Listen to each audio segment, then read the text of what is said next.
temperature আৰু humidity দুইটা একেলগে জুখিব পৰা এইটো হৈছে TA298 মিটাৰ এই মিটাৰটো বিভিন্ন কামত ইউজ কৰা হয় যদিও আজি মই ইনকিউবেটৰটো কেনেকৈ ইউজ কৰা হয় ইয়াক কেনেকৈ সেটিং কৰিব পাৰি এই গোটেইখিনি কথা আজি এই ভিডিঅ'টোৰ জৰিয়তে আপুনি জানিব পাৰিব ইয়াক মই বহুবিলাক ইনকিউবেটৰত ইউজ কৰিছো আৰু ইয়াৰ যেটো ফলাফল আছে সেই ফলাফল খুব ভাল মোৰ আগৰ ভিডিঅ'বিলাকতো ইয়াক আপুনি দেখা পাইছে চাগে গতিকে এই মিটাৰটো আপুনিও ইউজ কৰিব পাৰে আপুনিও ফলাফল ভালেই পাব নমস্কাৰ মই শৰৎ গগৈ আপুনি চাই আছে SG ৰংপুৰ ইউটিউব চেনেল গতিকে আহক তেতিয়াহলে আমি পলম নকৰি এই ভিডিঅ'টো আৰম্ভ কৰো প্ৰথম কথা হল ইয়াৰ যিখন ডিসপ্লে আছে ডিসপ্লেখন বহুত ডাঙৰ ইয়াক বহুত দূৰৰ পৰা আমি লক্ষ্য কৰিব পাৰো আৰু বেক সাইডে এই ষ্টেণ্ডালৰ সহায়ত আমি এনেকৈ থিয় কৰি ৰাখিব পাৰো নতুবা আমি ওয়ালটো আমি উলমাই ৰাখিব পাৰো ইয়াৰ টেম্পাৰেচাৰ সেন্সৰ যিডাল কেবল দিছে এই কেবলডাল 1.5 মিটাৰ হয় আৰু এই কেবলডাল দীঘল হোৱাৰ বাবে আমাৰ দূৰৰ পৰাই আমি টেম্পাৰেচাৰটো জুখিব পাৰো এই TA298 মিটাৰটো চাইনিজ প্ৰডাক্ট হয় আৰু বিভিন্ন কোম্পানীয়ে আমাৰ ইণ্ডিয়াত মাৰ্কেটিং কৰে গতিকে দামবিলাকো ইয়াৰ বিভিন্ন ধৰণৰ হয় আপুনি এই প্ৰডাক্টৰ 900 পৰা 1000 টকাৰ ভিতৰতে আপুনি কিনিব পাৰিব ইয়াত এখন ইউজাৰ মেনুৱেল দিব আৰু এই ইউজাৰ মেনুৱেলখন চাইও আপুনি এই কেনেকৈ সেটিং কৰিব লাগে ইয়াক কেনেকৈ মেইনটেইন কৰিব লাগে এই গুটিখিনি কথা আপুনি পঢ়ি জানি লব পাৰিব এই মিটাৰটো যেতিয়া আপুনি ক্ৰয় কৰিব ইয়াৰ লগত কিন্তু বেটাৰী নাহে আপুনি এটা বেটাৰী কিনি লব লাগিব ইয়াতে বেটাৰীটো লগাব লাগিব পিছফালে আপুনি দেখিব এখন ওপেন কৰিব ওপেন কৰি ইয়াত এটা সৰু পেন্সিল বেটাৰী আপুনি ইয়াতে লগাই দিব আৰু বেটাৰী লগাই দিয়া লগে লগে আপুনি আগফালৰ যিখন ডিসপ্লে আছে ডিসপ্লেখনত টেম্পাৰেচাৰ আৰু হিউমিডিটি দুইটা শো কৰিব আৰু আপুনি ইয়াক যদি ওয়ালত হেঙ্গিং কৰি ৰাখিব বিচাৰে এই বাটটোৰ সহায়ত আপুনি এটা গজালত ওলমাই দিব পাৰিব নতুবা আপুনি এই ষ্টেণ্ডালৰ সহায়ত টেবুলত বা ইনকিউবেটৰৰ ওপৰত এনেকৈ থিয় কৰি ৰাখিব পাৰিব এই ডিসপ্লেখনত আপুনি আউট আৰু ইন দুটা টেম্পাৰেচাৰ আপুনি শো কৰা দেখিব আৰু আউট যিটো আছে এই সেন্সৰডালে ইয়াত শো কৰিব আৰু ইন যিটো আছে ইয়াৰ ভিতৰত এটা সেন্সৰ আছে সেই ভিতৰৰ সেন্সৰটোৱে সেই ওপৰৰ যিটো ইন যিটো টেম্পাৰেচাৰ হেতু শো কৰিব গতিকে দুইটা টেম্পাৰেচাৰ একে নহব পাৰে আপুনি যদি ইনকিউবেটৰৰ ভিতৰত কেবলডাল হুমুৱাই থৈছে তেতিয়া হলে আপুনি আউট যিটো আছে হেতুত শো কৰিব আৰু আউট যত শো কৰিব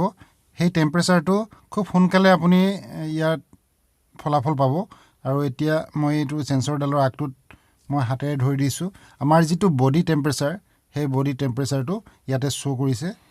ইয়াতে খুব সোনকালে আপুনি এই টেম্পাৰেচাৰটো হাল হলনি হোৱা দেখিব আৰু যিটো ওপৰ ইন আছে ইনটো কিন্তু আমি টেম্পাৰেচাৰ ভিতৰ সেন্সৰডাল যদি হিট হয় তেতিয়াহে হেতু শো কৰিব তাৰ পিছত ইয়াৰ যিটো হিউমিডিটি আছে এই হিউমিডিটি কিন্তু ইয়াৰ ভিতৰত সেন্সৰটো আছে গতিকে ইনকিউবেটৰত আমি ভিতৰত ৰাখিব লাগিব তেতিয়াহে এই হিউমিডিটিটো আমি হাল হলনি হোৱা দেখিম তাৰ পিছত আহিলে এটো আমাৰ ক্লক এটা আছে এই ক্লকটো আপুনি সেটিং কৰিব পাৰে আৰু এই ক্লকটো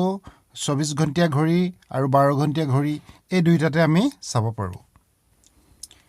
এই মিটাৰটোত টেম্পাৰেচাৰ হিউমিডিটি এইবিলাক আমি সেটিং কৰিব নালাগে আমি অকল ইয়াত যেটো ঘড়ী আছে সেই ঘড়ীটোহে আমি সেটিং কৰিব লাগিব এই ঘড়ীটো সেটিং কৰিবলৈ হলে মোড আছে এফালে এডজাস্ট আৰু মিনিমাম ম্যাক্সিমাম আৰু এফালে ৰিসেট বুলি চাৰিটা সুইচ আছে মাজত এটা সুইচ আছে হেতু হৈছে সেলসিয়াস আৰু ফাৰেনহাইট আপুনি ইয়াত দেখিছে সেলসিয়াস ওলাইছে মই এবাৰ প্ৰেছ কৰি দিয়া লগে লগে এই গুটেখিনি ফাৰেনহাইটত আপুনি চাব পাৰিব গতিকে এই দুইটা থকাৰ কাৰণে আমাৰ দুই ভাগে আমি চাবলে সুবিধা হ'ব তাৰ পিছত আমি এতিয়া ইয়াত এই যেটো ঘড়ী আছে ঘড়ীটো মই সেটিং কৰিছো মুড যেটো সুইচ আছে মুড সুইচটো এবাৰ এনেকে প্ৰেছ কৰি ধৰিব তেতিয়া আপুনি মিনিটৰ ফালে ব্লিংক কৰিব তেতিয়া আপুনি মিনিটটো আপুনি মিলাই দিব পাৰিব তাৰ পিছত আকৌ এবাৰ মুডটো আপুনি প্ৰেছ কৰি দিব তাৰ পিছত এটো আৱাৰটো আপুনি মিলাব পাৰিব আকৌ মুড সুইচটো এবাৰ প্ৰেছ কৰি দিলে নৰমেললৈ আহিব তাৰ পিছত এডজাস্টটো আপুনি চাব পাৰে এডজাস্ট প্ৰেছ কৰিলে 24 ঘণ্টিয়া ঘড়ীত আহিলে আকৌ এবাৰ প্ৰেছ কৰিলে এটো 12 ঘণ্টিয়া ঘড়ীত আহিলে এনেকৈ আপুনি চাব পাৰিব তাৰ পিছত এলাৰ্মৰ বাবে আপুনি মিনিট আৰু আৱাৰ সেট কৰাৰ পিছত আকৌ প্ৰেছ কৰিব প্ৰেছ কৰাৰ লগে লগে আপুনি দেখিব তাত 0 আহিব সেই 00 আহিব তেতিয়া আপুনি আকৌ প্ৰেছ কৰি ধৰিব তাৰপৰা এইটো যেটো এলাৰ্মৰ যেটো মিনিট সেই মিনিটটো আপুনি সেটিং কৰিব লাগিব তাৰ পিছত আকৌ এবাৰ প্ৰেছ কৰিলে আৱাৰটো আপুনি মিলাব পাৰিব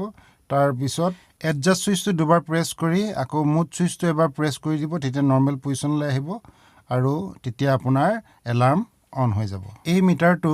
মেজাৰিং ৰেঞ্জ হৈছে আপোনাৰ আউটডোৰত -40 ডিগ্ৰী সেলসিয়াছৰ পৰা 70 ডিগ্ৰী সেলসিয়াছলৈকে আপুনি জুখিব পাৰিব আৰু যদি আপুনি ফাৰেনহাইটত চাই তেতিয়া হলে -40 ডিগ্ৰী ফাৰেনহাইট আৰু 158 ডিগ্ৰী ফাৰেনহাইটলৈকে আপুনি জুখিব পাৰিব ইয়াৰ একুৰেসি হল 0.1 ডিগ্ৰী সেলসিয়াছ মানে এই মিটাৰটো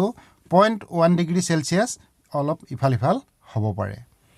আৰু ইয়াৰ হিউমিডিটি মেজাৰিং ৰেঞ্জ হৈছে 10% ৰ পৰা 99% লৈকে আপুনি জুখিব পাৰিব আৰু ইয়াৰ যেটো একুৰেসি 5% আপোনাৰ ইফাল অলপ হ'ব পাৰে আৰু ইয়াতকৈ যদি আপুনি বেছি একুৰেসি বিচাৰে তেতিয়া হলে আপুনি মেনুৱেল ভাবে এডাল থাৰ্মোমিটাৰ কিনিব লাগিব এটা মোৰ ওচৰত এডাল আছে এইটো সব এডাল আছে ওয়েট আৰু ড্ৰাই বাল্ব থাৰ্মোমিটাৰ আৰু ইয়াৰ ফাংচনটো অলপ বেলেগ ইয়াৰ কাৰণে মই বেলেগ এটা ভিডিও বনাম আৰু ইয়াত সৰু ইনকিউবেটৰ বিলাকত এইটো আমি ইউজ কৰিবলৈ অসুবিধা হয় গতিকে আমি এই ডিজিটেল সৰু যিবিলাক মিটাৰ আছে সেইবিলাকে আমি সৰু ইনকিউবেটৰত আমি ইউজ কৰিম এতিয়া মই এই ইনকিউবেটৰটোত এই মিটাৰটো মই ইউজ কৰিম ইয়াৰ যেটা কেবল আছে সেই কেবলডাল সেন্সৰ কেবলডাল মই ইয়াৰ যেটো অক্সিজেন হোল আছে সেই হোলটোৱেদি ভিতৰলৈ সুমুৱাই দিম আৰু ইয়াৰ যেটো ভিতৰৰ যেটো টেম্পাৰেচাৰ সেই টেম্পাৰেচাৰটো মই ইয়াত বাহিৰৰ পৰাই চাব পাৰিম এডাল মই সুমুৱাই দিছো এটো সুমুৱাই দিয়াৰ লগে আমাৰ যেটো আউট টেম্পাৰেচাৰ শো কৰিছে হেতুত বাঢ়ি যোৱা দেখিব আপুনি এটো 31 এটো 31.8 এনেকৈ বাঢ়ি যাব বাঢ়ি গৈ ইনকিউবেটৰটোত মই যেটো টেম্পাৰেচাৰ দিছো সেই টেম্পাৰেচাৰটো ইয়াত শো কৰিব আৰু তেতিয়া গম পাম আমি টেম্পাৰেচাৰ ঠিকই আছে ইনকিউবেটৰত যেটো কন্ট্ৰোলাৰ লগোৱা থাকে সেই কন্ট্ৰোলাৰটোত আমি টেম্পাৰেচাৰ যেটো শো কৰে হেতু সঠিক নহব পাৰে এনে ধৰণৰ এটা আপুনি ডিজিটেল বা ম্যানুৱেল থাৰ্মোমিটাৰ লৈ ভিতৰৰ টেম্পাৰেচাৰটো একদম সঠিকভাৱে আপুনি দিব লাগিব আৰু একেবাৰে যদি সঠিকভাৱে নিদিয়ে তেতিয়া হলে আপোনাৰ কণীবিলাকৰ পোৱালিবিলাক 21 দিনত যদি কুকুৰা কণী দিয়ে 21 দিনত নোলাব যদি কম হৈ থাকে তেতিয়া হলে 22-23 দিন যাবগৈ আৰু যদি বেছি হয় কেনেবাকে টেম্পাৰেচাৰ 17-18 দিনতে পোৱালিবিলাক ওলাব পাৰে আৰু তেনে ধৰণৰ যদি পোৱালি ওলাই তেতিয়া হলে সেই পোৱালিবিলাকৰ স্বাস্থ্যটো ইমান ঠিক নাথাকে হিয়তি দুৰ্বল হ'ব ভৰি লেঙেৰা হ'ব পাৰে গতিকে আপুনি একেবাৰে সঠিকভাৱে টেম্পাৰেচাৰটো জুখাৰ পিছতহে ইনকিউবেটৰটোত কণী দিব তাৰ পিছত হিউমিডিটি যদি আমি চেক কৰিব বিচাৰো তেতিয়া হলে এই মিটাৰটো আমি ভিতৰত বহাই দিব লাগিব এই মিটাৰটো ভিতৰত থৈ লগে আমি হিউমিডিটিটো আমি চেক কৰিব নোৱাৰো কাৰণ ইয়াৰ এই মিটাৰটোৰ সেন্সৰটো হিউমিডিটি সেন্সৰটো ইয়াৰ ভিতৰত আছে গতিকে আমি 1 ঘণ্টা বা 2 ঘণ্টা অপেক্ষা কৰিব লাগিব আপুনি বাহিৰৰ পৰা চাব আপুনি 1 ঘণ্টা বা 2 ঘণ্টাৰ পিছত হিউমিডিটি কিমান হৈছে তেতিয়াহে আপুনি এই সঠিকভাৱে হিউমিডিটিটো ইয়াৰ ইনকিউবেটৰটোৰ ভিতৰত আপুনি জুখিব পাৰিব এনে ধৰণে আপুনি টেম্পাৰেচাৰ আৰু হিউমিডিটি দুইটা এই মিটাৰটোৰ সহায়ত আপুনি জুখি লব পাৰিব ভিডিওটো যদি চাই ভাল পালে লাইক কৰিব আৰু যদি এই চেনেলটো আপুনি সাবস্ক্ৰাইব কৰা নাই তেতিয়া হলে সাবস্ক্ৰাইব কৰিব লগতে বেল আইকনটো দবাই অল কৰি লব আকৌ এটা এনে ধৰণৰ নতুন ভিডিওত আপোনাক লগ পোৱাৰ আশাৰে আজিলৈ সামৰিলো ধন্যবাদ